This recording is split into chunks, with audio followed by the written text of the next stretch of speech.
Good evening. Welcome to the October 9th, 2024 Churchill County Planning Commission meeting. I call this meeting to order. The time is now 6 p.m. Please rise with the Pledge of Allegiance.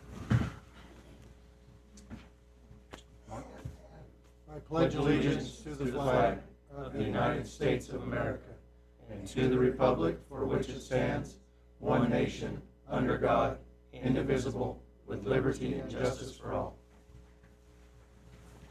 Thank you. Agenda item 3, public comment. None heard. Agenda item 4, verification and posting of the agenda. The agenda was posted as stated on the agenda and at the locations in accordance with NRS and Churchill County Code. Agenda number 5, approval of the agenda as submitted. May I have a motion? Mr. Chairman, Jeff Goings, for the record, move that we approve the agenda as submitted. Motion been made by Commissioner Goins, second by Commissioner Bunyard. Those in favor? Aye. Aye. Those opposed? Motion carries 5-0. Agenda item number 6, verification of notification of all landowners in accordance with NRS and the Churchill County Consolidated Development Code. All attempts to reach out to landowners as required by NRS and Churchill County Code was made. Thank you. Agenda item number 7, approval of the minutes of the meetings held on August the 14th, 2024 and September the 11th, 2024. May I have a motion for approval? Mr. Chair, Zach Bender for the record. I move to approve the August 14th, 2024 public hearing and B, September 11th, 2024 public hearing minutes. Motion been made by Commissioner Bunyard, second by Commissioner Hyde. Those in favor? Aye. Aye. Those opposed? Motion carries 5-0. Agenda item 8, old business. A, review of a special use permit previously granted to Rylexa Properties for rebuilding and expansion of Sage Valley RV Park. The property is located at 4800 Reno Highway. Assessor's parcel number 008-47212. Is there anyone here to speak on behalf of the application? Please come forward to the table.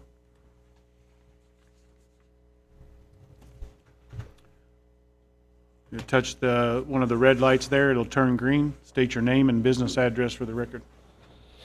I'm Joey Jennings, General Manager of Sage Valley Park, located at 4800 Reno Highway, Fallon, Nevada. Thank you. Director Hines, you want to update us on this application? Yes, Randy Hines, Churchill County Public Works Planning and Building.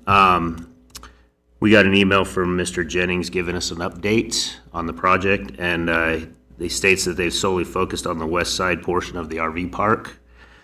For now, and when complete, they'll focus on the east side. Fisher has graded and compacted the area so that it drains properly, and the weight test for fire apparatus will be provided when the gravel is in. The gravel will be placed and compacted within the next few weeks. And then railroad ties have been used as borders for each space. And water, sewer, power have been placed and tested. So from there, we can let him update with any other additional information. Thank you. Do you have any additional information you'd like to add that you've not submitted?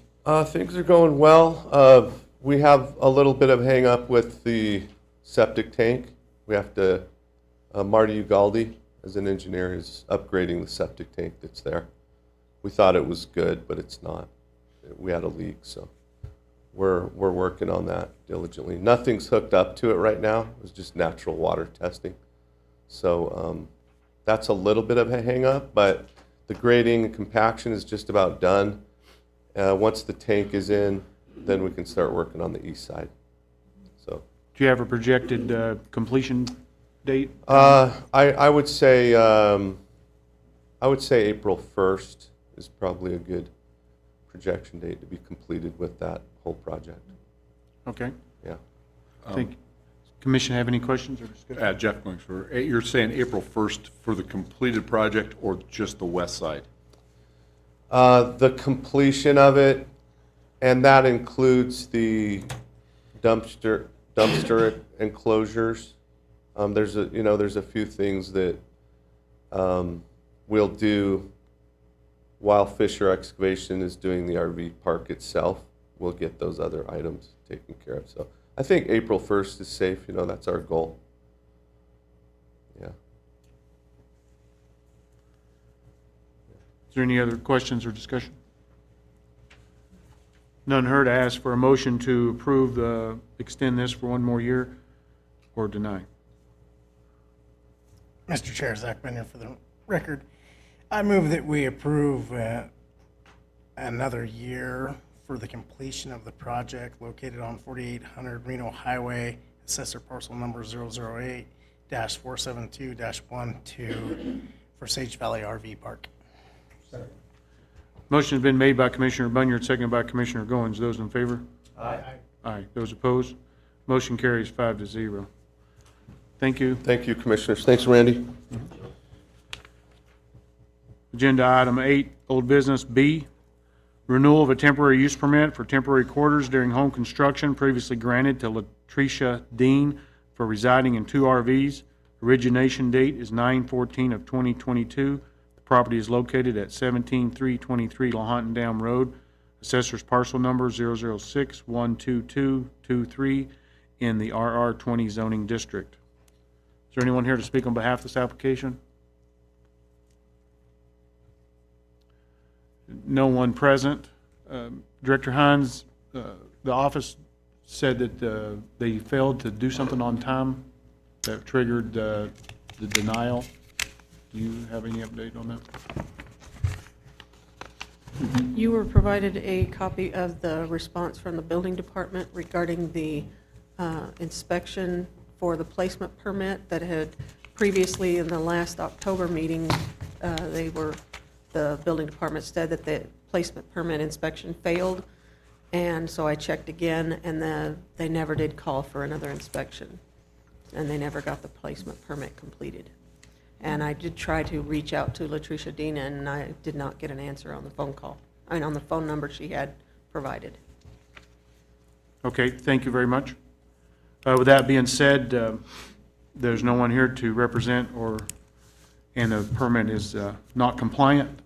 Therefore, we have a motion to extend it or deny it. Mr. Chairman, Jeff Goings for the record. I move that we deny the renewal of the temporary use permit due to lack of movement forward and no representation. Second. Motion has been made by Commissioner Goins, seconded by Commissioner Bunyard to deny the extension of this temporary use permit. Those in favor? Aye. Those opposed? I'm going to vote to deny. I forgot to speak up. Motion carries 5-0.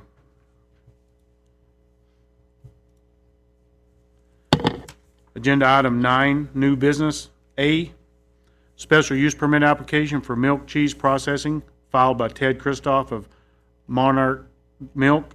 The property is located at 4624 Cox Road, assessor's parcel number 008-12317, consisting of 40 acres in the A10 zoning district. The applicant proposes to add an on-farm milk processing center to their current dairy milking operation. Is there anyone here to speak on behalf of this application? Please come forward to the table.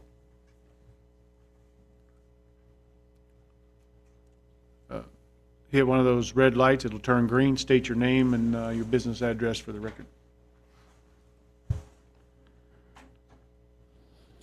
Ted Christoff, 4624 Cox Road, Fallon, Nevada. Thank you. Director Hines, update the application. Yes, the dairy has existed since 1988. The applicant proposes to expand operations to include the processing of milk product to produce cheese, yogurt, and similar products. This will be a small operation using milk produced on the dairy, and the processing building will be approximately 40 feet by 70 feet. The property fronts on Cox Road, and the processing facility will use the same access point. A 10-space parking lot is planned adjacent to the facility buildings with an ADA accessible parking space planned. The new building will need an office, an ADA accessible entry, and a restroom. Hours of operations are stated as being random, with some late hours consistent with the existing dairy. While there will be additional operations and employees, some of the processing center impacts such as dairy, milk, trucks leaving the property will be reduced and replaced by processing product truck trips. There are 4 special use permit criteria to consider. Is this compatible with the neighborhood? A milk and cheese processing facility can have impacts, particularly bad odors and truck traffic, but the small scale of the facility and the control plans reduce the consequences to minor levels. 2 is conformance with the master plan and development code. The building, office, sewer, and water facilities, the proposed building will be served by the existing dairy's water wells and dairy sewage system. Industrial uses normally require a state-approved water source and sewage disposal, but the existing dairy systems may be adequate. There are recommended conditions of approval to confirm this, otherwise separate state-approved systems may be needed. The building must be ADA compliant for parking, access into the building, and restrooms. The proposed 10 spaces are adequate, and there is extensive open space for overflow parking in the area of the processing facility and dairy. The application indicates, for landscaping, the application indicates that the adequate landscaping will be installed, though a landscape plan needs to be developed. And a sign is proposed and described in the zoning review form. And please note the planning commission must approve signs in the A10 zone. 3, does the project mitigate? The project mitigates road and traffic impacts. The applicant anticipates less than 80 trips on any given day, and the road can accommodate this modest increase in traffic. And finally, does this create environmental impact in the vicinity? The biggest concern for the milk processing facility is the handling of spoiled product. Large-scale processing facilities can generate noxious and putrid odors, but the application indicates that spoiled products can be fed to dairy cows, presumably solids, and the facility will be connected to the sewage system where liquid spoiled products can be disposed of. Comments from department indicate no concerns, and neighbor comments from Whites were in the support, and staff recommends approval for this application. Thank you. Does the applicant have anything they'd like to add to the information that's been provided? Thank you. Does the commission have any questions or discussion for the applicant?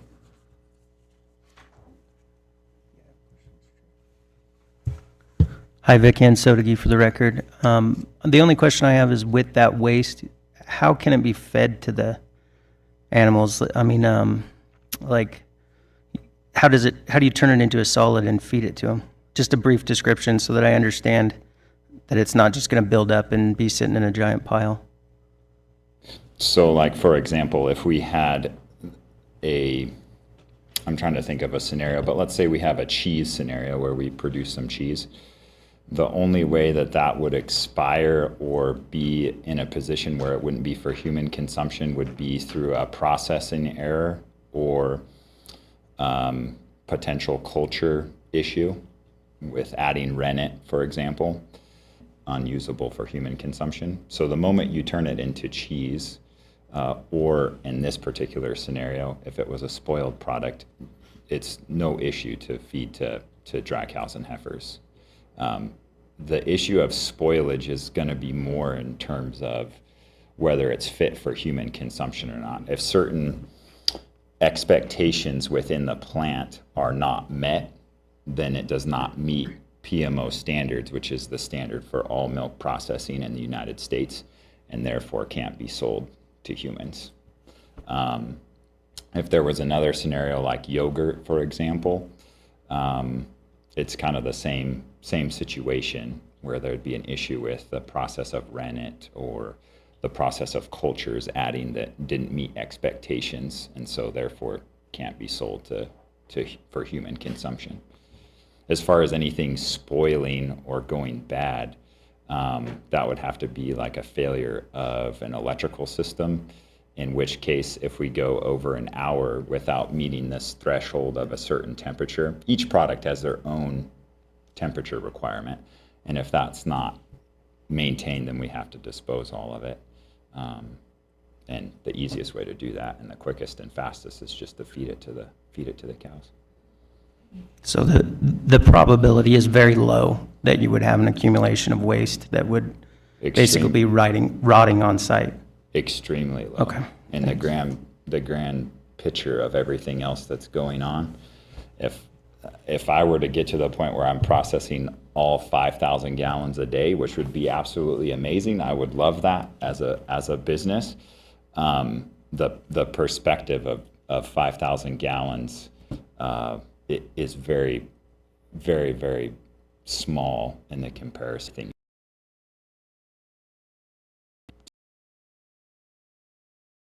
Pull days, weeks of total production before there would be a major odor issue there.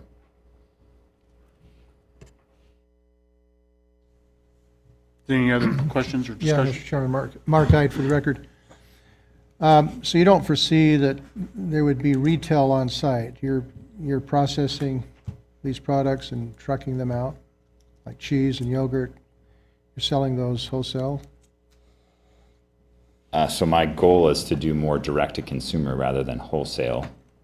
To say that there would be retail, I don't plan on having a retail front. That's what I'm asking. As far as customers coming on site, either for tours or for other activities, I'm sure that that's going to happen. But as far as being open 7 days a week, here, come get your product, that's not my business model, and that's not my plan. There's too much interruption from the focus of what I want to do. I do want it to be open to the public. I mean, that's part of the draw, I guess, if you will. People want to be able to see where their food comes from, how it's processed, the whole entire system, as it were. But as far as having a storefront for them to be able to come 7 days a week, here's your stuff, no, that's not the plan. Mr. Chairman, Jeff Goings. I do this with everybody. I just want to make sure that these recommendations of conditions, these conditions that you've read those, in agreement with them, have no problems with them whatsoever? Or have you even had them yet? So maybe we better give him a second to read them before you answer that one. They were provided in the letter. Oh, they that we were, okay, sent. okay, good. I just like to make sure that you understand that. Yeah, I have read these and I do understand them. I do have a question after. I don't know if right now is the right time to ask that question or some other time. Yeah. It does say in here, the state of Nevada, what organization or what entity am I falling under there? To me, I have to fall under the Nevada Department of Agriculture and all their rules and guidelines. So if they're happy and approve what I'm doing, is that acceptable? Because there's so many different agencies and entities. Which one am I trying to go to here? Yeah, Randy Hines for the record. So those would be more for like your septic system or anything that gets permitted by the state, right? With it being commercial, we don't do any of that permitting here. So I think that's going to be primarily for any septic system that you have on there, or any well that you would have to be put on there. Those are things that we don't do within the. Okay, so if I go to the Nevada Department of Agriculture, they say, here's all the list of everything you have to cross off, and we get that done. Are we solid, or where are we at with that? You would need to get NDA, figure that out, speak with Randy, make sure if you touch your septic has to have certain requirements, your water well has to have certain requirements. As long as you know they were met already, then it should be fine. If you're touching those, then that might trigger another permit for those. Okay, So I would just explain in detail to Mr. Hines, maybe through a phone or office visit, and like, this is how I'm doing that. And then he will advise if we think we should reach out to the state okay. and then clear that up. Okay. Mr. Chair, it does state that you're using existing facilities, right? So. Yeah, if- shouldn't be a if- problem. Yeah, Yeah, that it is- shouldn't be a that problem, is but correct. if for some reason you need to expand your septic, that is stuff that would have to be permitted through the Yeah, state. so when I talked to NDA already about it in broad strokes, right? They were They didn't have any issue with anything that we were doing. That I described the project, they were not an issue. Okay, fair enough. Is there any other questions? Yeah, Mr. Chairman, Mark Hyde. I guess the other thing that could be an issue that the chairman's already kind of mentioned, that would be the water usage. You know, you're permitted for so many gallons per minute from that well, and I don't know if you're going to be using excessively more water, which would require, that would be the Division of Water Resources with the state, who would then weigh in on that, whether you're permitted to use the amount of water that you anticipate. So the processing end of it is going to use very, very minimal. Okay. I mean, it's the biggest water usage for it is going to be cleanup, which with a 150 gallon pasteurizer, that's how much it's going to use every time we wash. So it's very minimal. Okay, thank you. Mr. Chairman? You ready? No. Lorelei?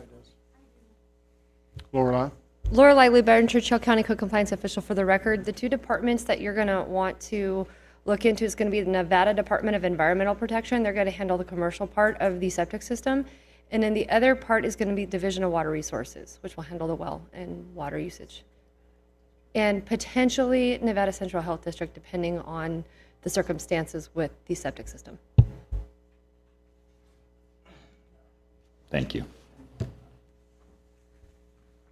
I just want to make sure that, reaching out to Mr. Hines, he'll make sure, for sure, that you're on the right path with everything.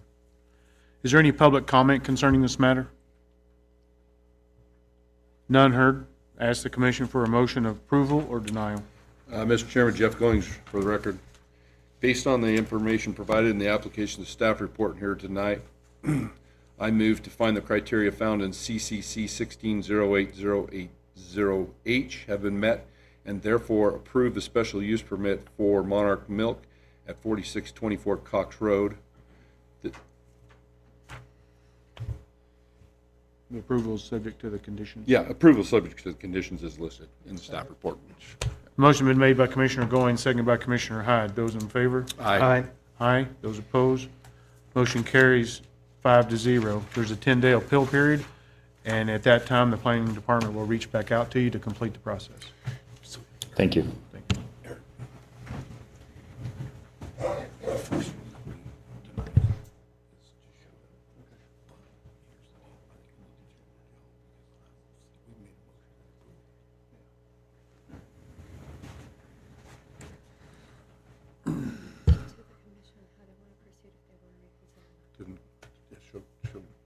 Show Eric that, please.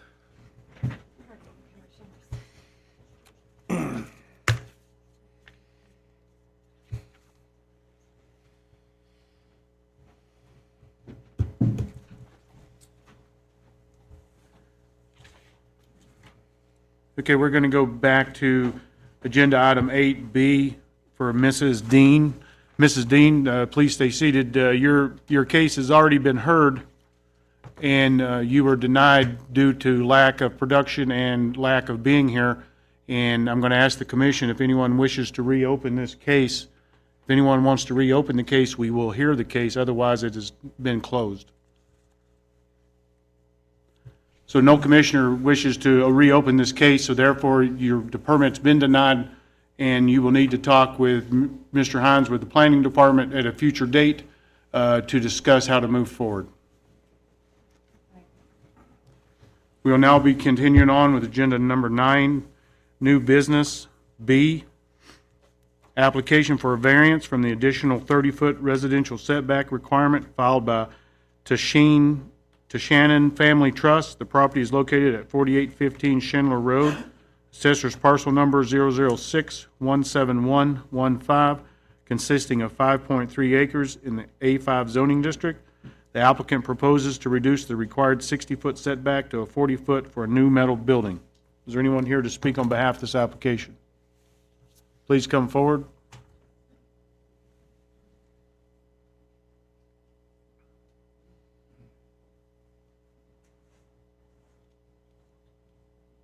State your name and push one of the red lights and state your name and address for the record. One of them, yes.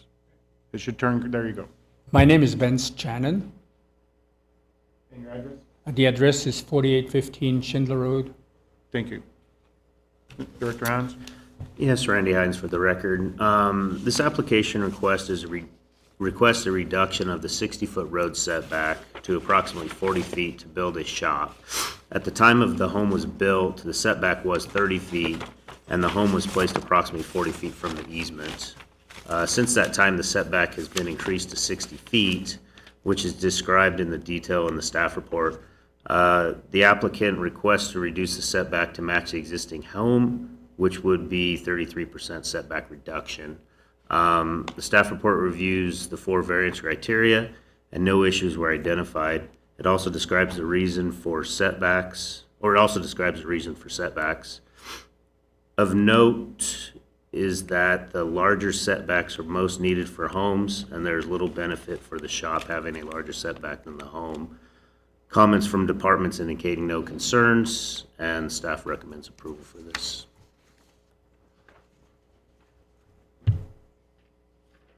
Thank you. Do you have any additional information you'd like to add? No, Thank good. you. Does the commission have any questions or discussion?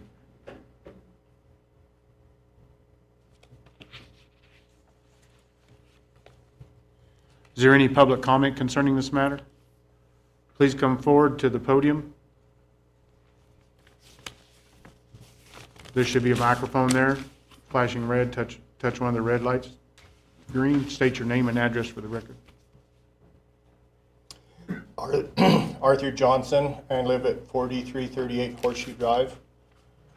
So, driving that road many times every day, have no issue at all with them putting the shop closer to the road as they've requested.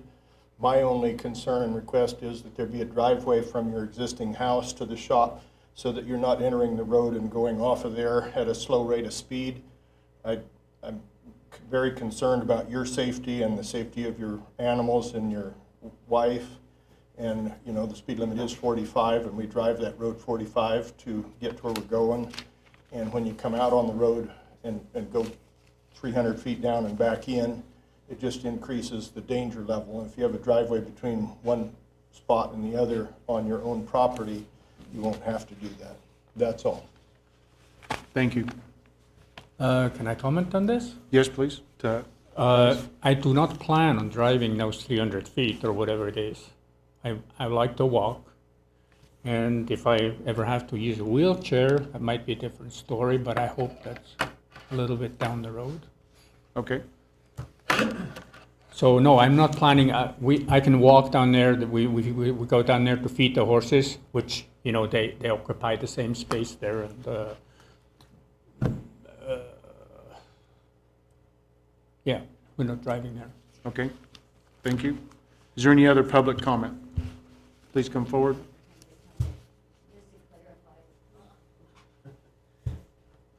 Yeah. Touch something. Is it green? It's green. State your name and address for the record. Evie Channon, and 4815 Schindler. So how we get there is we walk inside the fence in the desert, so we don't walk on the road unless it's on the side. So that's how we get there. Okay. Thank you. It's actually more a concern right now, walking across to the old shop. We are planning to sell the other property, so I'm always paying attention to traffic there, because I have to cross that road, and yes, people do drive fast. Well, I'm sure that you heard your neighbor, and when the time comes that you're going to be doing a lot of motor vehicle traffic there, I'm sure you'll take that into consideration. Okay? Yes. Is there any Mr. other? Chair, I just want to note that, Randy Hines for the record, I just want to note that if a driveway is constructed for the shop, that needs to be ran through the road department with an encroachment permit to add that driveway, so. That's correct. We're not voting or taking action on that today. Nope. It's just a common But courtesy. just to, Yep. Thank you. Ask the commission for a motion of approval or denial. Mr. Chair, Zach Bunyard for the record. Based on the information provided in the application and the staff report and heard tonight, I move that we find the criteria found in Churchill County Code 16.08.090 have been met, and therefore approve the variance for the application for the Shannon Family Trust to reduce the road setback on APN 006-171-15. This approval is subject to the conditions listed in the staff report. The motion been made by Commissioner Bunyard, second by Commissioner Goins. Those in favor? Aye. Aye. Those opposed? Motion carries 5-0. Thank you.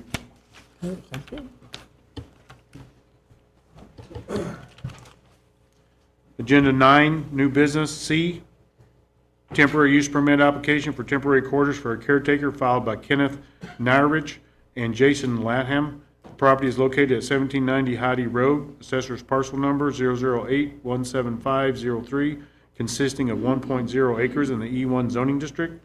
Jason Latham and his family propose to reside in 3 RVs to care for Mr. Kenneth Nyrich and his property. Is there anyone here to speak on behalf of this application? Please come forward. State your name and address for the record. Yeah, my name's Ken Nurich, 1790 Heidi Road. Okay? That did not work.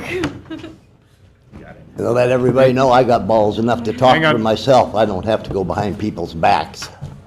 If you Amanda wish, if you Latham. wish to speak, can you state your name and address for the record? Amanda Latham, 1790 Hike Road. Thank you. Director Hines? Yes, Randy Hines for the record. The applicants are requesting 3 RVs to allow the family of Jason Latham to provide care for Kenneth Nyrich. Nurich. Nyrich, Yes, thank you, sir. sir. The application is generated by an enforcement action. All 3 RVs are currently on the property and mostly hooked up to the home facilities. The 3 RVs proposed for the temporary quarters are quite old, from the 80s and 90s. They are arrayed behind the house and parked side by side. In addition, there are 2 other RVs in the backyard that appear to be lived in, according to... Excuse me, it's not your turn to speak. Oh, well, excuse the hell out of me. If you're going to, okay, if you're going to continue to talk this way, I will ask you to leave. That's fine. I thought I had the right to speak You, not at this moment. All right, then explain your rules to me. I'll ask you, I will let you know when it's your turn to speak. Oh, okay, Common courtesy. okay. Mr. Hines? The air photo in the staff report shows the RV situation, and you can see it on the screen here. The 3 RVs arrayed back of the house and the 2 up on the north property line. The application indicates that the Latham family proposes 3 RVs for a reason. 1 for the husband and wife, 1 for a teenage son, and 1 for a teenage daughter. The boy and girl need their own space. The situation has a complicated family relationship and proposed caretaker arrangement. Staff recommends that this be clarified by the applicants. The 3 RVs being lived in need to have residential services for sewage, water, and power. The code compliance officer observed this site and estimates the following connections are present. For the first RV closest to the house, connection to water, sewer, and power. For the second RV, connection to water, sewer, and power. For the third RV, connected to water and power, but the sewer line was not connected and is laying on the ground. And Diane's running through some pictures so you can see.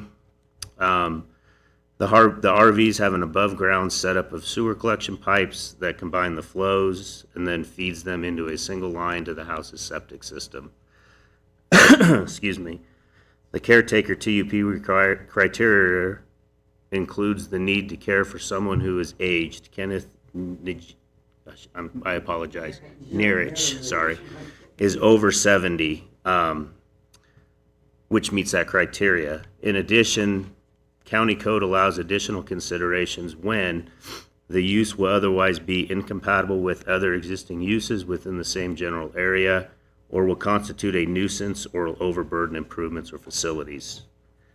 Comments from building department notes the need for placement permits, utility connections, inspections, and adequate waste control are required if approved for all 3 temporary vehicles. There were 3 neighborhood comments, all having concerns related to sewage, electrical, and garbage on site. At this time, staff has no recommendation. Thank you. Thank you. Does the applicant have anything they want to add that has not been presented, that's not been in writing, or he said tonight? Yeah. I let the one neighbor come on. Please, okay? And I let the one neighbor hang come on. We talk at a normal tone? I talked in a normal tone. You don't normal understand. pace, My so- mother was So we hard can of hearing. so we can I only got one understand way you, to talk. okay? I understand that, but you gotta understand, my mother was hard of hearing. I've always had to talk loud, and it's just normal for me. I'm not trying to talk over nobody. I'm talking my normal way. All right. If you ever had anybody in your family that was deaf, you would understand. You have to talk loud, and I've been doing it all my life. And once you've grown up that way, having to be loud, you don't realize how loud you're talking. All right. So, no, I'm not trying to be nasty. If I was, I'd be jumping up and down. I wouldn't just be talking. But anyway, like you say, the one neighbor, before he bought his house, the guy that he bought it from had put chain link fence up. They wanted to put new fence up. I allowed them to come on my property.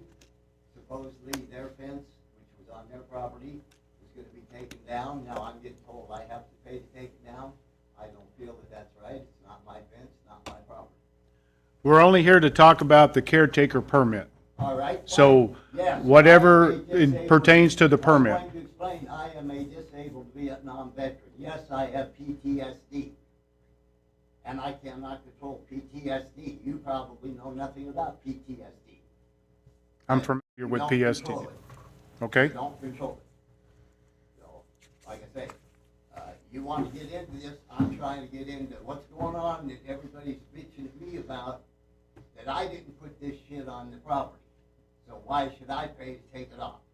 Well, the concern is that when someone lives on your property in an RV, as a caretaker, it's normally a one RV situation, Right, but okay? you have And teenage normally, children there that the state says cannot live in the same room together. that has nothing to do with the caretaker permit, okay? So the county has rules on letting people reside on the property, how many RVs are on the property, how many sewer lines are connected, how much power is connected, can the sewer tank take all those connections, can your power meter box take all those connections? That's part of the process. That I'm overburdened with vehicles, recreational vehicles, personal vehicles, trash, weeds, that kind of stuff, okay? So that's what we're here tonight for, is to determine what's allowable and what's not allowable. Well, Okay. my backyard is clean. We have cleaned up the backyard, there's still a few things that we are working There were kids. The evidence presented to us is the photos that we have, I understand and that. I said the place has been cleaned. thank you. That has to do with this. Did you bring any pictures that it's been cleaned as of Absolutely to? not. I just got home Sunday. I'm a long-line truck driver. And I didn't think about taking pictures, I apologize for that. Okay. So please clarify that you stated that you're a disabled vet. We do not disagree with that. We do not disagree that you have a medical condition. We do not disagree with that. However, you just did state that you're an over-the-road truck driver. So please explain that a little bit, why you need on-site care if you're an over-the-road truck driver. Because I'm home most of the time. I part-time drive. I am allowed to do that. Yes, you are. I have a bad heart. I also have a bad back. I also have legs that have the arteries clogged. I've had more surgeries in the last 6 months than probably everybody in this room. You know, I mean, I've had cancer surgery, I've had problems with my heart, I've got to get my legs operated on, I've had my neck operated on. I can't do the physical work anymore.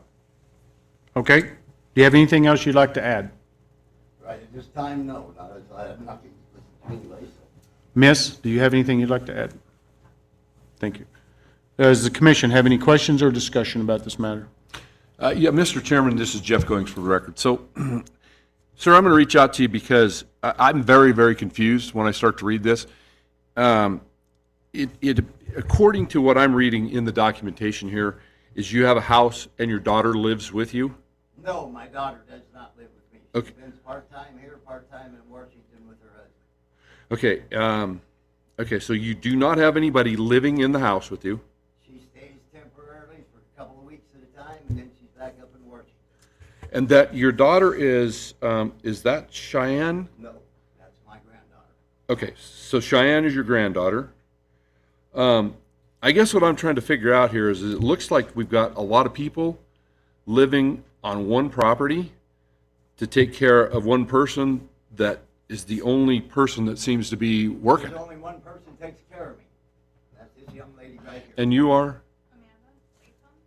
Amanda Latham? That's, you are his granddaughter? In-law, okay. Okay, you're married to the and so, and you folks live in the first RV here that I'm seeing? Yes. Okay. And then you each have 2 kids? You have 2 kids? Oh, yeah, we have 2 kids. And they live in these other 2 RVs? Yes. And nobody else lives in the house? No, like I say, my daughter stays there when she's down here from Washington. That clarified some stuff. So I really needed some clarification because we got a lot of names and a lot of different people. Yeah, I'm not, like I said, I just assumed that the caretaker was living in the house. And okay.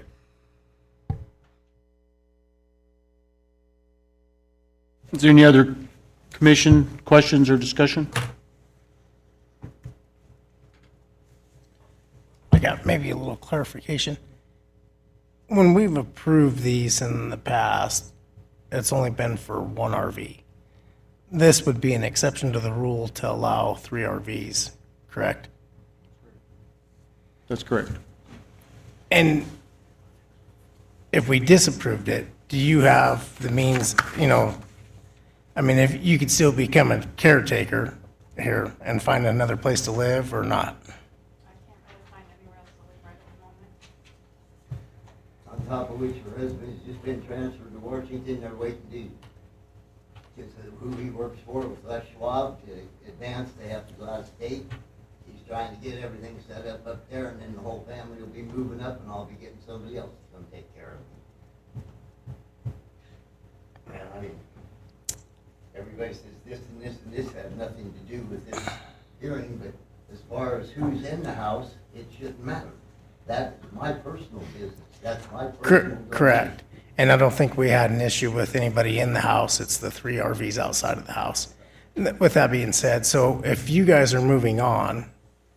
We're just not 100% sure when. Okay. And then and you were to find another caretaker and we were to approve this with 1 RV, not 3. No, that'll get rid of 3 RVs. The other 2 are stored. There's nobody living, they're being used But for storage. you guys said that the son lives in one and the daughter lives in one. But as bedrooms, yes. Yeah. Yeah. Well, they're living in them if they're sleeping in them. That's correct. All right, thank you.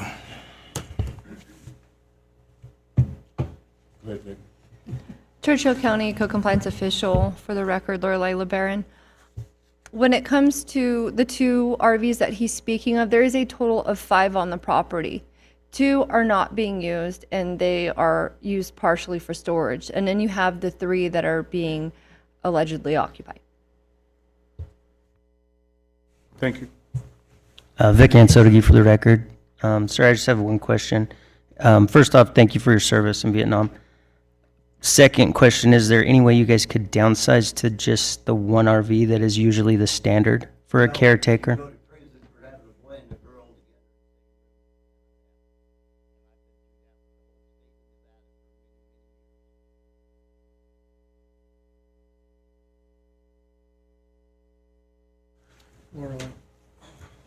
Churchill County Code Compliance Official Lori Lively Barron speaking.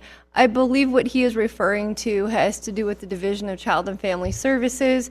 They have a law that if you have, and it's statewide, that if you have two children of opposite sex, they cannot be in the same bedroom after the age of 5 years old. Okay. Again, Jeff Goings for the record, sorry. Appreciate that, Laura Lee. So, given that explanation there, There's one bedroom in each trailer. okay, but just bear with me here. Given that, typically, a RV has more than one sleeping area. What I guess what we're trying to get here is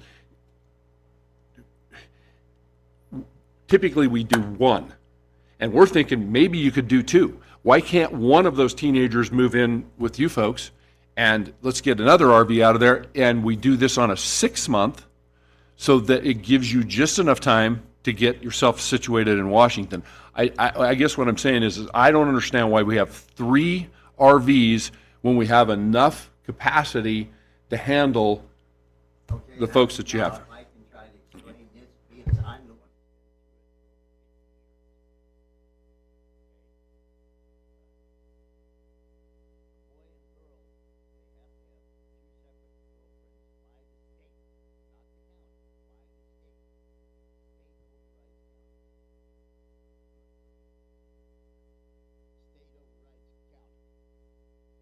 I have been threatened when I had adopted children staying at my place of being put in prison because I didn't have a separate room for each child, and I had a 2-bedroom home and had 3 children there. 2 boys could stay together. The girl couldn't sleep in the front room. They had to have their own bedroom. And like I say, I've been going through this for over 50 years with kids, because I've always tried to take in kids that are abused or whatever, and I'll move them into my house, and I go through it legally to go through the court system to say, okay, yes, we understand why you're trying to help these kids out, which a lot of people don't do. We all know that. A lot of people just ignore their children and say, get out, we don't care what happens to you. Well, I can't see a child living out with no way to work, or, somebody that's in school and everything, no way to work, no way to eat, no place to have a roof over their head. So yeah, I try to help out, and a lot of times I do have people into my house because my home is a 3-bedroom, and I will let kids use each one of those other bedrooms that are not occupied in order to, as far as I'm concerned, give them a safe haven to stay at. Go ahead, Commissioner. Mr. Chairman, Mark Hyde for the record, some more questions. Amanda, these children, your children, right? These 2 children, how old are they? 16 and 14. 16 and 14. And each one of them lives separately in a separate RV. And how many bedrooms are in those auxiliary RVs? With a door that closes just one. Pardon? With the door that closes, it's just one in each. Because I've also had to deal with having my kids in the same room at one point after the age of 5, and I was told they had to have a place where they could close it. Yeah, so are there in fact 2 bedrooms though in one of those where if you were to put a door, it would be, there's 2 areas, right? 2 bedrooms, and what you're saying is there's not a door on one of those rooms. Well, there's a 1-bedroom and then like an open living room. Okay. I don't know if that makes sense. And I guess the other clarification for me is that in your own home, you have 3 bedrooms. Your daughter from Washington comes sometimes, not, right? And so I guess my question is, why couldn't one of those children live in your home? I would have no problem with it if the children make up their own mind. I Yeah, don't but- force them to do anything. Okay, but what we're looking for here is No, I understand what you're looking capacity. for, but You're asking me a question, I'm answering. No, and I appreciate that, but I think the bottom line is there is a room in your home Right. for one of these children. They have both been offered any time to Yeah. have one of those rooms. So if one of these, and I'm calling them auxiliary because normally we only approve one. So I'm saying if one of these were to go away, then that bedroom could be replaced with the room in your home. Yeah, Yeah. but they're not going off the property. I have nowhere else to store them. So, As a matter of fact, one of the RVs there, the littlest one, when you had all of them up and the two in the back, the littlest one is her dad's, because he had his RV plus that one on his property here in town. And they told him he had to get it off his property in town, in the city limits, he was allowed one. yeah, and so there are restrictions where you presently live in terms of how many numbers of those you can have on your property. Well, You have neighbors who surround you, who feel like they don't want to be living next to an RV park. And so there's a limited number that you can have. Now, this one I'm going to bring up, and if you want to run me out, it's fine. Then let's start checking out everything, because almost every place around me has 2 to 3 RVs. So, all stored on their property. So I'm not doing anything that they're not doing. You go right down the street, you see all kinds of total out cars sitting in the front yards. The people are tearing apart, and all they do is tear them apart and leave all the junk sit there. Mine's behind the fence, nobody sees it. I guess that's the point I'm getting to as far as being stored there. It's behind the fence. Okay, that's all I have. Sir, Jeff Goings for the record.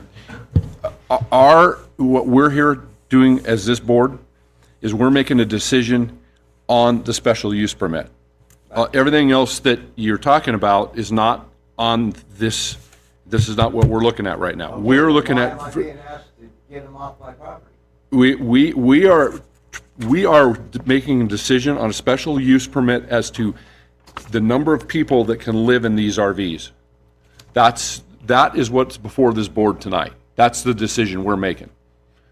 And none of the other that you're talking about has any bearing on what we're doing here tonight. So I just want to be clear of that. Okay, Yeah. well, I would like to be clear too, that every statement I have heard, someone has mentioned, well, you gotta get 2 of them out of there.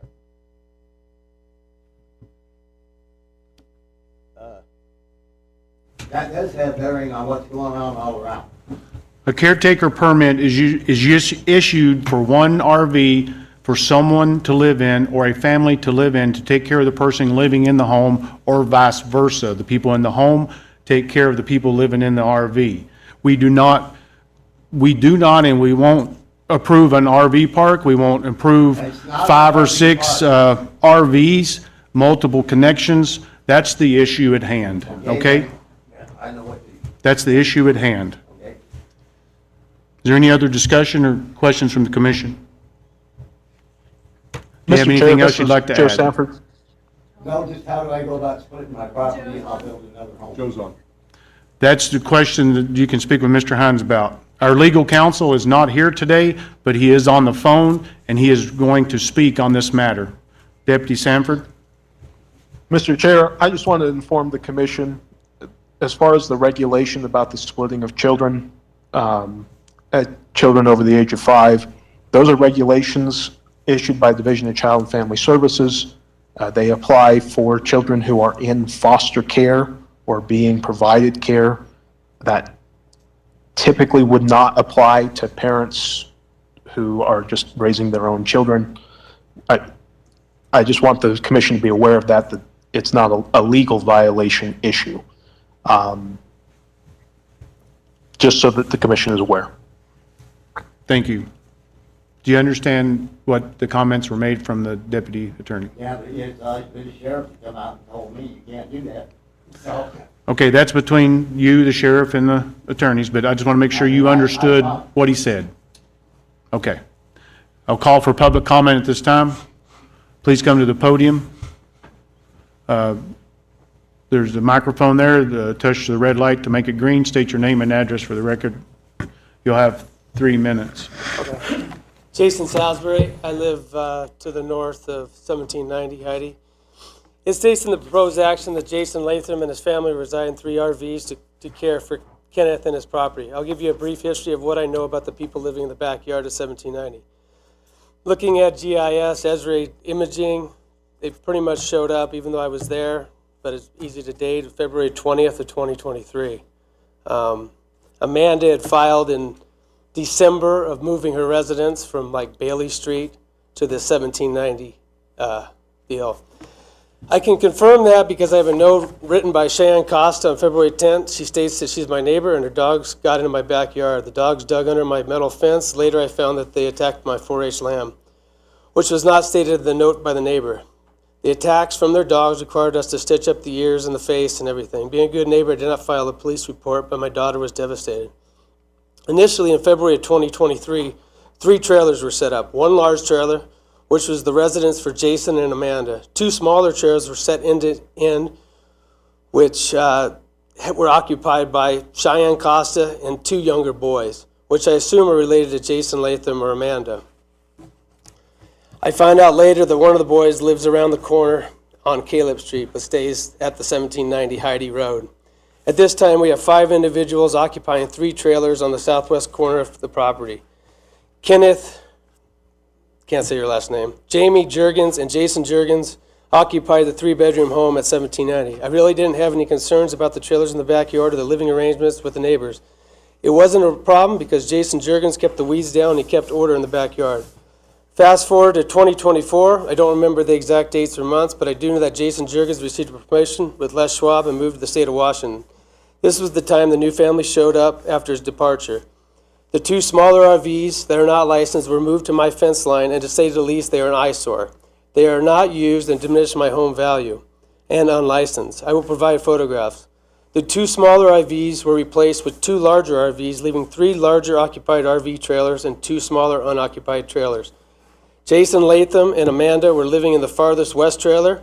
A man and woman and a baby in the middle trailer, which don't know who they are or how they're related. I know the one guy works part-time at Les Schwab. I was told that it was a friend of Jason. Don't know if that's true or not. And then two teenage boys in the end of the trailer. Now that I know that she has a daughter, I guess the daughters live there too.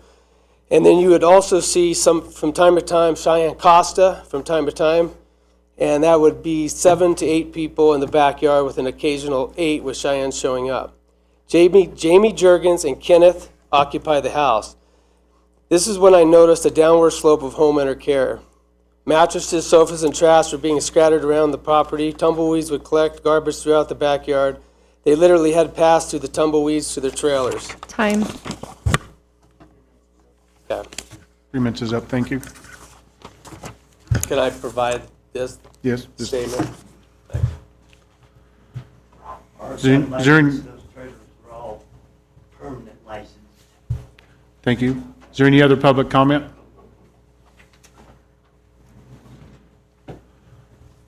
No other public comment? Do you want to comment to the person who commented? Yeah, I'm not the one that burned my own fence down. Anything else you'd like to add? Yeah, he wants to bring Make- it up. His he's flashing red on me. He's the one that's got the horses and everything else causing stink. Okay. I've already had the septic place out. They checked everything. My septic and everything is good. They said there's nothing wrong with it. It's not overfull or anything else. Okay. When she came out, I told her I would get on that. Well, yes, they came out live. I was up in St. George. Like I said, I work part-time, but I go up and I dispatch trucks. I don't get to drive anymore on the highway because of my heart. I won't do it. But I'll go up and dispatch and stuff like that. And I was up there when they came out and inspected everything, and I'm still gonna get them to pump it. They say it don't need pumped, but I'm not gonna debate if it needs pumped or not. I'm gonna go ahead and get it pumped. You know, I think it's time. It's been over 3 years since it's been pumped, so yeah, I can understand. I can pump it. I'm just waiting to get them in there, and I'm gonna go get with them and see how quick they can get in and get it done, you know. And Okay. they keep saying they have a waiting list, but All right. They don't give me a time on a waiting list either, you know, and that makes it kind of hard too. Okay, thank you. Sir? State your name, or make sure that's green, and state your name and address for the... Yeah, Dave Birmingham, 1880 Heidi Road. I'm 2 doors down from Jason. And I guess the biggest issue is the septic. Being a 3-bedroom house, what is code is 1,000 gallons. A 4-bedroom is 1,200, and a 5-bedroom is 1,500 gallons per the code of Churchill County. So if you've got a 3-bedroom house and those RVs being pumped in the same septic tank, I think that's overabundance of what the tank can hold. In addition, I've lived here, I think there's 2 people that have lived on Heidi longer than me, and we've had our septic pumped twice. I'd like to see maybe some receipts of being pumped. I've never seen any septic marshal or anybody in that backyard whatsoever. And as far as the trash, it was taken away this week and last week with a huge roll-off dumpster in the front yard. And I have pictures of that. So I guess the concern for us is sanitation. Thank you. Thank you.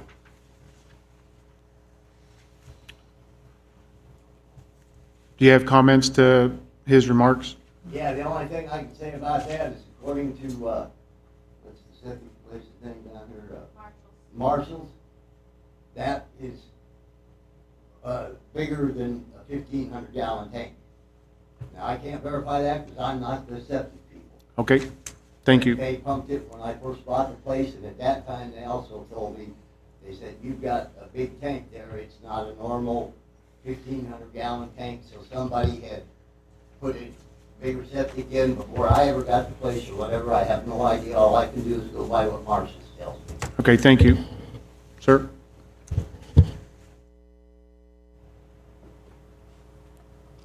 So, Start- Arthur Johnson, and I reside at 4338 Horseshoe Drive. I am a contractor in the area. I have a septic license. So as I sit here in the audience and I hear some of this batted back and forth, I thought I could bring a little clarity to it. As stated, 1,000 gallon for 3-bedroom, 1,200 for 4-bedroom, and 1,500 gallon for 5-bedroom. All true. But in actuality, if a septic tank is digesting the sewage properly, it never needs to be pumped. Okay, so that's not a requirement. Now, if you overuse it, which could happen with the situation here at hand, then it might get to where it was not digesting and keeping up with the amount of sewage going in, and that's why then there could be a concern and need to be pumped. So if you've had marshals out and they've looked at it and they say there's no reason for it to be pumped, maybe that needs to be documented. But I believe them, and I believe that that's accurate and true. Thank you.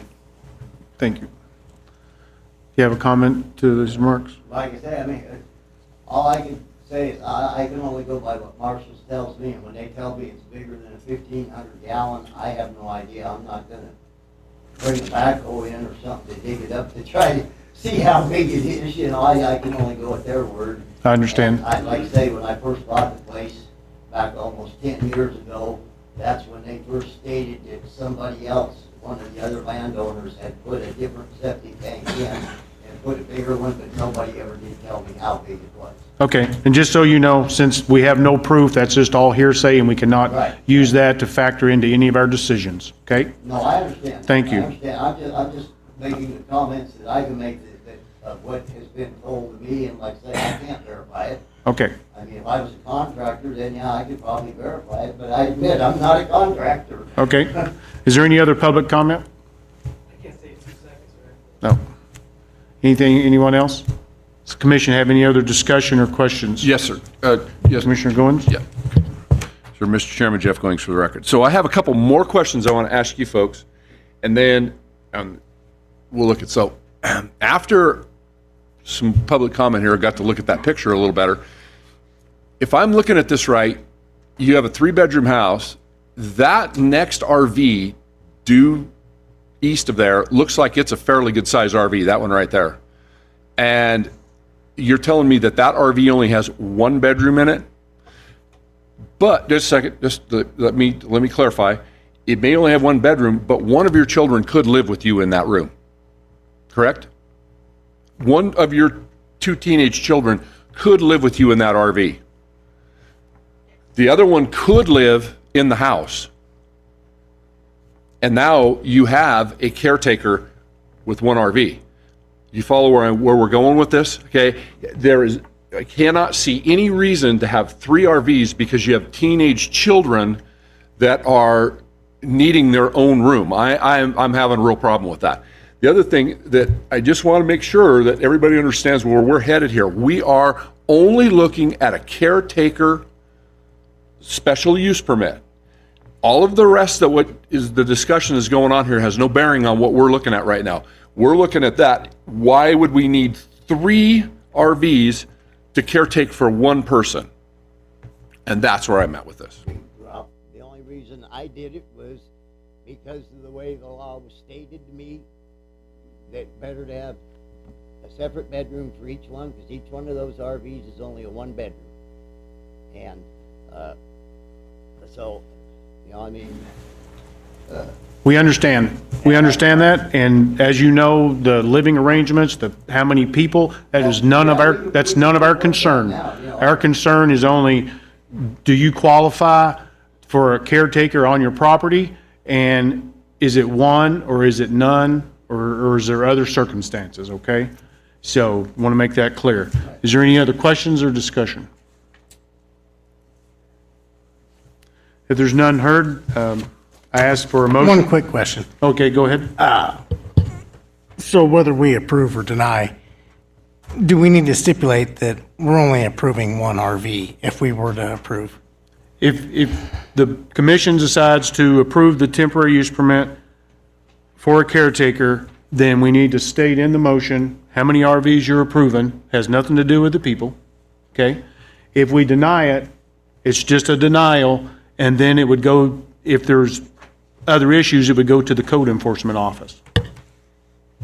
Okay? If there's any other discussion or questions, I call for a motion of approval or denial. Mr. Chairman, Jeff Goings for the record.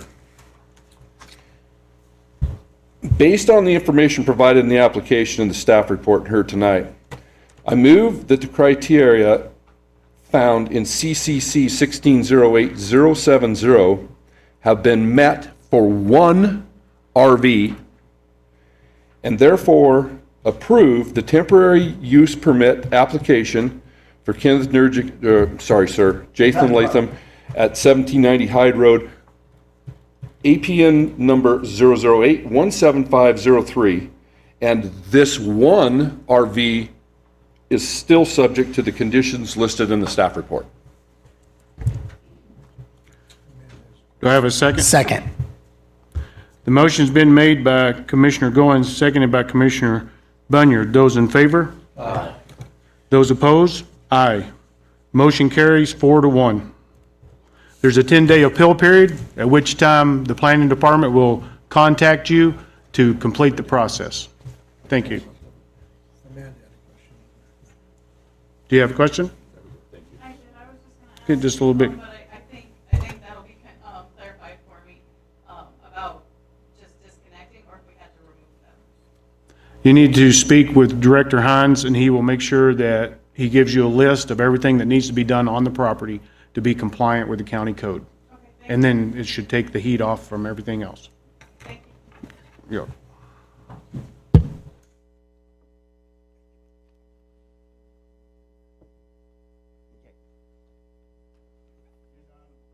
Agenda item 9, new business D, an application for a variance from the minimum lot size for division of property filed by Mitzi Corkill. The property is located at 400 East Corkill Lane, assessor parcel number 006-83135, consisting of 10.28 acres in the A10 zoning district. The applicant proposes an approximate 1.7 acre parcel for a family member to build a residence near the family farm, and the remaining approximate 8.6 acre parcel. Is there anyone here to speak on behalf of this application? Mr. Chairman, Jeff Goings for the record. I am going to be recusing myself from this one. These are very close personal friends of mine, so. Thank you. Thank you. Yes, please state your name and address for the record. Thank you. Director Hines? Yeah, thank you, Mr. Chair. Randy Hines for the record. The applicant has extensive farmland on Cork Hill Lane and Bernie Road, being this 10-acre lot and 2 large farm parcels that are under a conservation easement.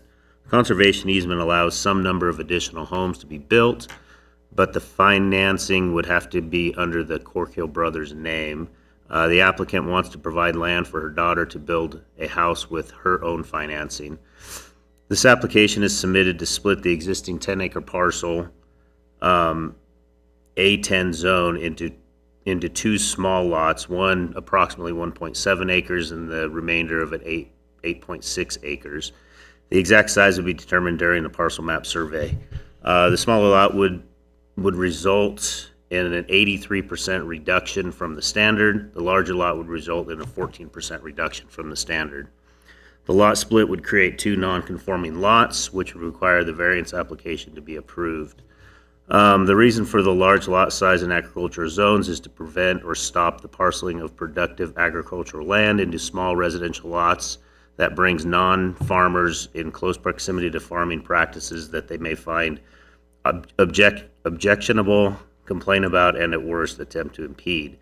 Even splitting farm lots into 5-acre or 10-acre minimum size makes them much more difficult to be productive in an individual basis. Staff would not normally recommend the creation of small lots in agricultural zones, and the staff report provides the reasoning. The Planning Commission has previously approved variances to split a farmstead from farmland for farm estate planning purposes, normally in the 3 to 6 acres, in the acre range. It has also approved a variance for 2 vacant 5-acre lots that were abutting to a 3 to 6 acre lots. This request is more similar to the second example, but for a much smaller lot, and would not be abutting on another smaller lot, if that makes sense. It was a little confusing there. The application does identify other small lots in the area. The applicant has alternatives to creating a small lot that are described in the staff report, but these may not have the convenience of being on the farm or financed by the daughter. Comments received by other departments raise no concerns. The staff report reviews the 4 variance criteria, including the reasons the proposed small lots are a questionable idea. If the Planning Commission is inclined to approve the request, staff recommends that the lot size should not match the smallest in the area, but rather be close to an even split as possible. And at this time, staff has no recommendation, so. Thank you. Does the applicant have anything they'd like to add to the information we've been provided? Well, there's really no way to Can you split it hit in the? half. Oh, sorry. It's there's really no way to split it in half. I mean, it's the weirdest shaped lot ever. If you put that other thing up, where it shows the whole 10 acres. I know, you had it up there a second ago. Anyway, it's just that little long, narrow thing that goes clear to Bernie Road. Yeah, there you go. So the house, in that bigger part where the house and the yard and the arena is, we want to keep that all with the rest of it and just put them up in that north end. Ideally, I'd rather, and I don't think they'll ever do it, I don't even know how you do it, with the Navy agreeing to it, is to carve out an acre on the ranch side, because we already have in that conservation easement where we could have another building site, but they build a house on there, and say something happens to my daughter, and now my son-in-law is there, and he remarries, and now I got these 2 people, and that house is in my name, because it would be on Cork Hill Brothers Ranch. So if ideally across from my place, which would leave mine at 10 acres, we'd put an acre, cut out an acre in that corral, which doesn't devalue the farmland, and then give up our 1 building site, but allow them to put that in their name. But I don't know how we'd be able to do that without involving the Navy. So you can't get that just a 5 and 5? No, well, I mean, look at it. you know, you'd barely get our house, you wouldn't even be able to get our house in it, and then everything that's to the south of that, and make it 5 acres. You try to do 5 acres, you're gonna go right through the middle of my house. Okay. And I don't really want to give up the arena as part of my, I mean, I get it if you're not gonna approve it, it's fine. In my mind, it would be a lot easier to do it on the ranch side. Because we have a house and a mobile home on the ranch side. And you're talking about where it says the 36? Yeah, outside of the yellow. Parcel 36? Yeah. Okay. So there's a house and there's a trailer that we put in there for an elderly. Actually, it had ground attached to it, so that's why we were able to do that. But anyway, then we have one more building site. And I believe in that we could put it on south or north of Bernie Road. So I was hoping that we could give up a building site in the conservation easement where those corrals are, right across the road from my house, and put that 1 acre or whatever in their name and let them build a house. But you guys in the Navy would have to agree to that. And then that would leave my parcel at 10 acres and we wouldn't need a variance. And if they were to do that, let me give up my building site and put it in their name where those corrals are. You're not taking out any agricultural land. You're not annoying anybody really. Because we could build a house there anyway if we wanted to. I mean. Understand? And you're talking about the corrals that go west of that I'm house, talking about on the 36? ranch side, yeah. Yeah, okay. Right, Director directly Hines, across. how does the county view, that building lot? Do you know if it can be transferred to her children and be built on and stuff? That I do not know. I mean, we'd have to, Dean would be a better person to answer that question. Well, he did, but he said you'd have to go through the Navy. Yeah, I'm sure it's going to be a process to go through the Navy and do all that, but Well, I don't know would what that that be process is. a better option or an easier? So I can say, solution, or since maybe I've not been easier? here, we have done it, the Navy has done it for another easement. How would we person. go about that though? Well, you got to contact the Navy first and get with their people and start that process that Zach, way. Do you know who their people are? We can definitely help you out with that. Yeah, I don't know who, it's changed since the last time. Diane Moyle is administrative assistant. I've been working with the TDR program for quite a while. I believe you're speaking about the one on North Downs for Hendricks. That took about 10 to 15 years of talking with the Navy to get them to understand what they wanted to do, just to separate the farmhouse off to go with another part of the parcel that wasn't even part of the conservation easement. So it took a long time to get that process through the Navy. So they don't I understand the don't building know side's that just it's a going to building happen side. because when you signed the contract for that Navy money, Mhm. you agreed not to divide the property anymore after that. Well, we wouldn't be That- really. I We're know, just but I'm putting just it saying, out. I get that's it. Yeah, they the wouldn't. Correct on purpose that, Diane, but of that. on that one, they didn't have an actual building permit left. They did got not. where you have a We do have building, an- we you have have a one building more. permit. And- So and it's a if we little removed- different scenario that It's- way. Well, they have the right to build a home. They do not have a right to divide the property. That's the conservation easement thing. Correct. They can build another home. There's a resident, an ability to put another home site on there, according to that contract. But the division of the land is a no-go according to the way that the conservation easement is written. Okay. It is And to that puts remain us the back to parcel the other thing size. then. Mr. Chair, this is Joe Sanford, if I have a chance to speak. Yes, please. I would just say that, obviously we don't want to agree on behalf of the Navy, the way these conservation easements are done. If the Navy were to agree and the county were to agree, we can do various things. I understand it can be very difficult to have the Navy agree to something when it's already been done. But we'd be happy to ensure that they have the right contact to get in touch with somebody. Obviously, they may or may not say yes or no, and it may take quite some time.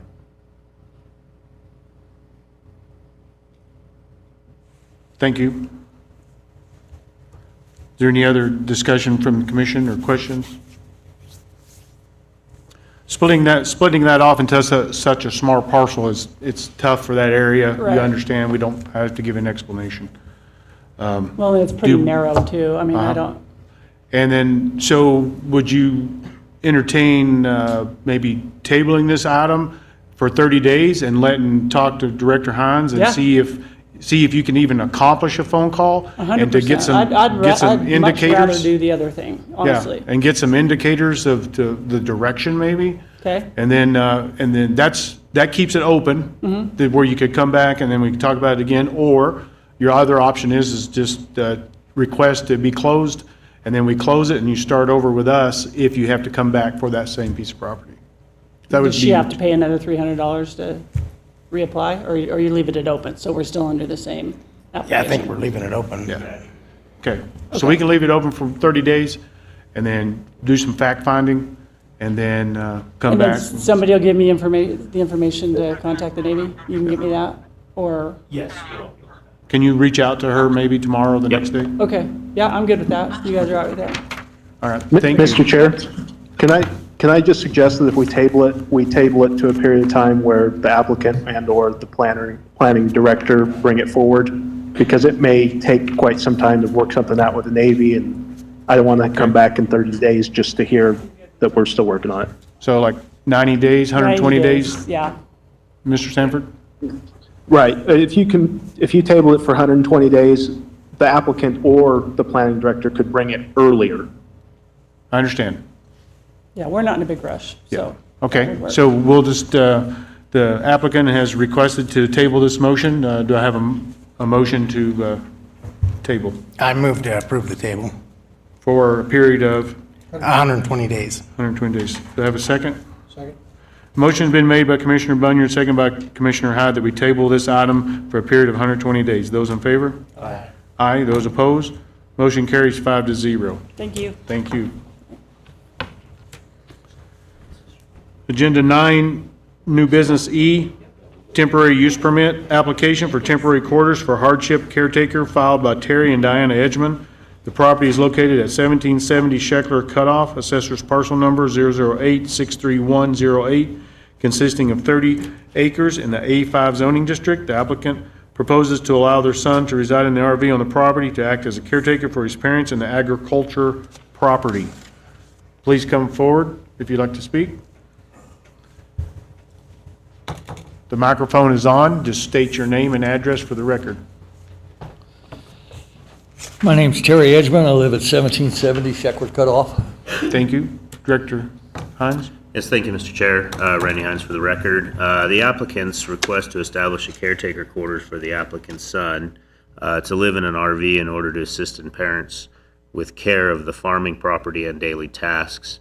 Terry and Diana are reasonably good health, but are over 70 and need assistance with caring for the property due to fall risks and other issues. The property had a previous caretaker quarters for a parent that ended in 2017. It was a mobile home that has since been removed. The RV is using existing sewer, water, and power services from the previous mobile home. Building department. Comments from building department note standard TUP requirements, and no other issues were, I'm sorry, there was one neighbor comment in support of this applicant, so with that, I can answer any questions if needed. Thank you. Do you have any other information you'd like to add? You're good? Okay. Does the commission have any questions or discussion? None heard? Is there any public comment? None heard? I ask for a motion on the decision. Yeah, Mr. Chairman, Mark Hyde for the record. Based on the information provided in the application and the staff report and heard tonight, I move to find that the criteria found in Churchill County Code 16.08.070 have been met, and therefore approve the temporary use permit application for Terry and Diana Edgman for a temporary use permit at 1770 Sheckler Cutoff, APN number 008-631-08. This approval is subject to conditions as listed in the staff report. Second. Motion been made by Commissioner Hyde, second by Commissioner Bunyard. Those in favor? Aye. Aye. Those opposed? Motion carries 5-0. Thank you, Mr. Edgerton. Approved. Approved. My hearing aid's broke. There's a 10-day appeal period, and then the planning department will call you in about 10 days and get it all finished up. Okay? So there's a 10-day appeal period, and from there, after that, we'll give you a call to get this finished up. You'll have to learn some sign language. Mr. Chairman, Jeff Goings again for the record. We The gotta- next, I gotta announce it first, oh, so you know. Agenda 9, item F, application for a variance from the 30-foot road easement setback filed by Dave and Beth Akins. The property is located at 2180 Rice Road, Assessor's parcel number 008-292-02, consisting of 1.0 acres in the E1 zoning district. The applicant proposes a reduction in the setback to 20 feet. Is there anyone here who'd like to speak on behalf of this application? Please come forward. Mr. Chairman, Jeff Goings for the record. I'll be recusing myself from this one as well. Thank you.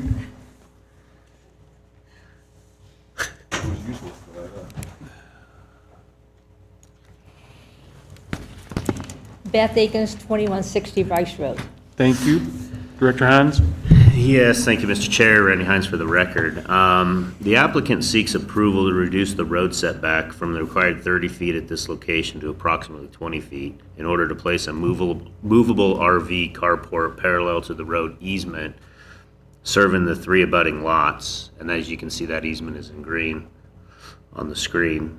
The movable structure is a prefabricated assembled arch and post structure that is assembled on site. It is built without concrete foundations using soil anchors. Much of the front of the lot is consumed by the irrigation easement. Much of the remaining developable area is already built on with a residence and a large 5-bay garage shop. The garage shop is not tall enough for the applicant's 2 fifth-wheel RVs, so they want to build the proposed RV carport, which will go in the remaining large open area, as you can see there, circling Diane, or Diane circling. This site has multiple complications that make it difficult to develop. Note that the colored lines lie slightly off from features in the image, and these are easements that are shown in these hatched areas within the parcels. And I guess the hatching indicates the easements and its color indicates the easement's purposes. So, and I'll kind of go through these complications. One complication is the property pins are lost or destroyed, and the exact location cannot be known without assistance of a surveyor. Another complication came to light after submittal. Ken Bryant created the 3 parcels using the road easement from a parcel created in the previous 1981 parcel map. That map created a utility easement running across the remainder property, which is highlighted, which Diane is highlighting there. Putting a utility easement through the middle of a lot is not normal unless there's a reason. Structures are not supposed to be placed on these easements. Another complication comes from the small lots, or the small size of the lots, their unusual shape and the amount of easement area. The 3 lots are small. They're approximately 1 acre and heavily encumbered by easements for roads, irrigation facilities, and utilities, as well as the road setbacks, all of which greatly reduce their developable area. The map split the original triangular-shaped property into 3 lots, 2 of which were also triangular-shaped, and a certain part of the triangle corners cannot be developed with rectangular buildings. The road easement provides access to the rear lot and the rear portion of the subject property, and it is used by the 3rd lot as well.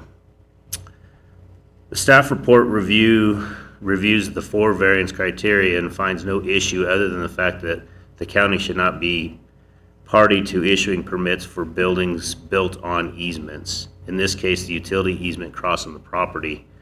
Reducing the setback has little effect in the situation where the other nearby buildings are also built in the setback. No issues were raised by the other departments. 1 letter of support was received from Goodrick, owner of the rear property. And with that, I can answer Thank any you. questions. Does the applicant have anything they'd like to add that's not been presented? Probably the only thing I would bring to light is you showed a parcel map up there of that one, okay? That's not actually the last parcel map. That's showing the big parcel, parcel 4, that was then subdivided into the 3 parcels that we're talking, that one, okay?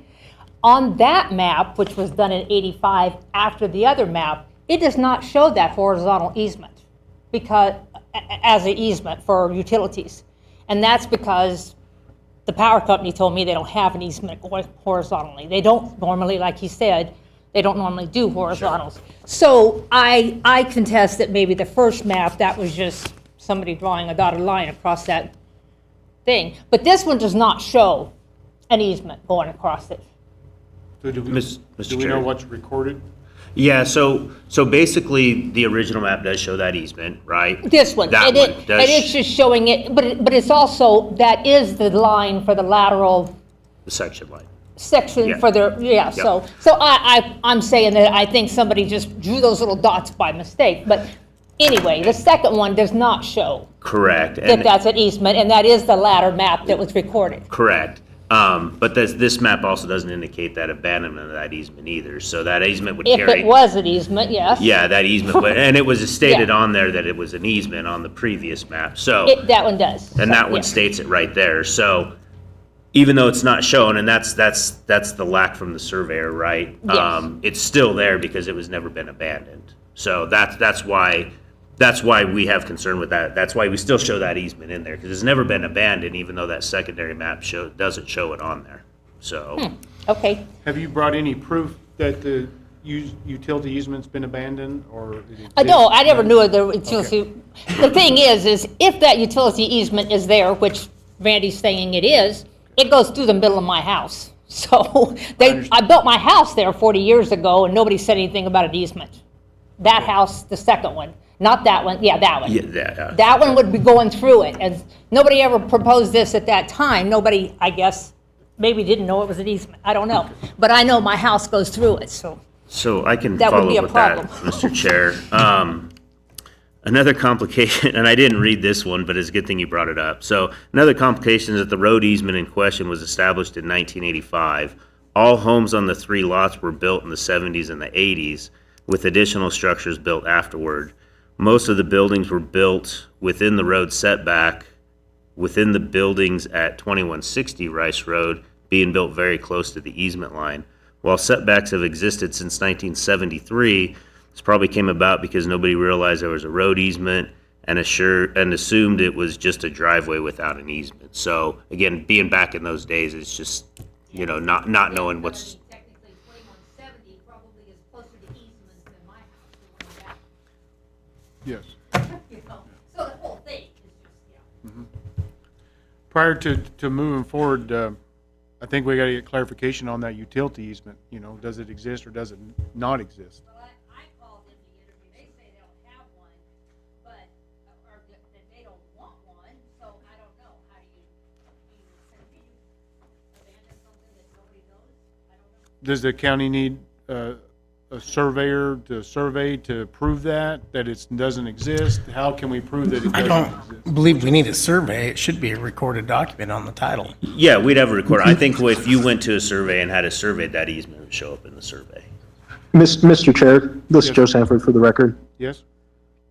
Yes, please. Typically, easements like this, it's common for an easement that is no longer desired by the utility to have someone draft up an abandonment of the easement and record it. And so that would be how that would be handled. Doing a survey would only determine whether it is or is not there. A review of the recorded documents will tell you whether it is. And then if there's never been an abandonment recorded, it still exists. And so typically in a case like this, we would ask that the utility company execute an abandonment and record it, and that would inform everyone that they no longer desire to have that. So would you recommend that maybe we table this for a period of time and see if you can research the records at the county, and then maybe the owner of the property can seek NV Energy to do an abandonment? Yeah, Mr. Chair, I guess the easement's not the concern, the variance is for the setback from, the we're looking at the variance for the setback from the right-of-way, is what we're looking at, not the easement. Well, I understand that, but we can't approve the variance if we don't know if the easement's still there or not. So if we just table the information, or table this event until we find out if the easement's there or not, then that checks that box and we can move on. And maybe that's a question for Joe. And that's necessary even though the building that I'm putting up is not in the easement? Well, and that was the other thing, so if we did an approval, would be with the condition that the utility easement be avoided, right? So that's what we do. So we would have to have assurance, if the variance is approved, we would have to have assurance with the site plan that we know where the easement is and that the building is not within that easement.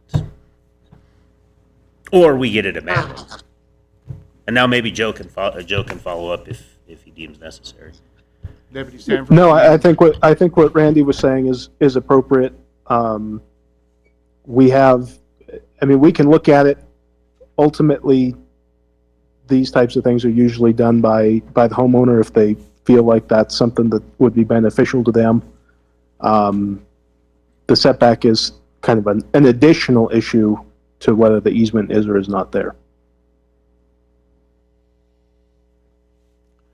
Okay, so we could maybe move forward and approve the variance with the stipulation not to be built within the utility easement that we show existing, and if she thinks it's not going to be in it, she can carry on, and you guys, the county would confirm that. Correct, and through the building permit, we'll get a plot plan showing the easement, showing the location of the building, ensuring that it's not in the easement. And if you can't fit it in there, then you may have to proceed and try to abandon the easement from there, or get the easement abandoned, so.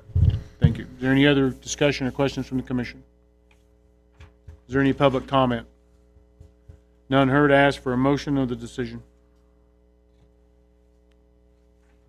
to include the, Do we actually need to include it where in the conditions listed in the staff report, say based on all building department requirements shall be met and necessary permits obtained? Wouldn't that cover? Yes, it would. That would. Covers it. Correct. So as long as she meets the recommendations. So we don't need to add anything? No, sir. All right, Zach Bunyard for the record. Based on the information provided in the application and staff report and heard tonight, I move to find that the criteria found in Churchill County Code 16.08.090 have been met, and therefore approve the variance for application for Beth and Dave Akins to reduce the setback from the common driveway road easement at 2180 Rice Road, APN 008-292-02. This approval is subject to the conditions listed in the staff report. Motion been made by Commissioner Bunyard, second by Commissioner Hyde. Those in favor? Aye. Aye. Those opposed? Motion carries 5-0. 10-day appeal period. And then they'll call you and get moving. 4-0, sorry, on the decisions. 4-0, Joe.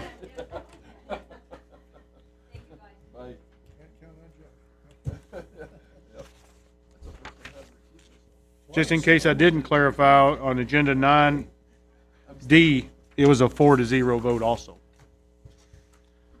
Agenda item 10, master plan update and code changes.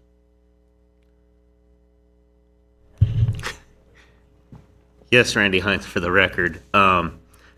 Mr. Patterson and I have been reviewing the existing master plan, and again, along with the move and the Big NV Energy project that has been approved, that has kind of fallen back on the back burner, but we are going to work diligently to get that back on our table to get that going. So as far as any code changes, the temporary use permit was approved by the Board of County Commissioners, so that is now administrative for all temporary use permits.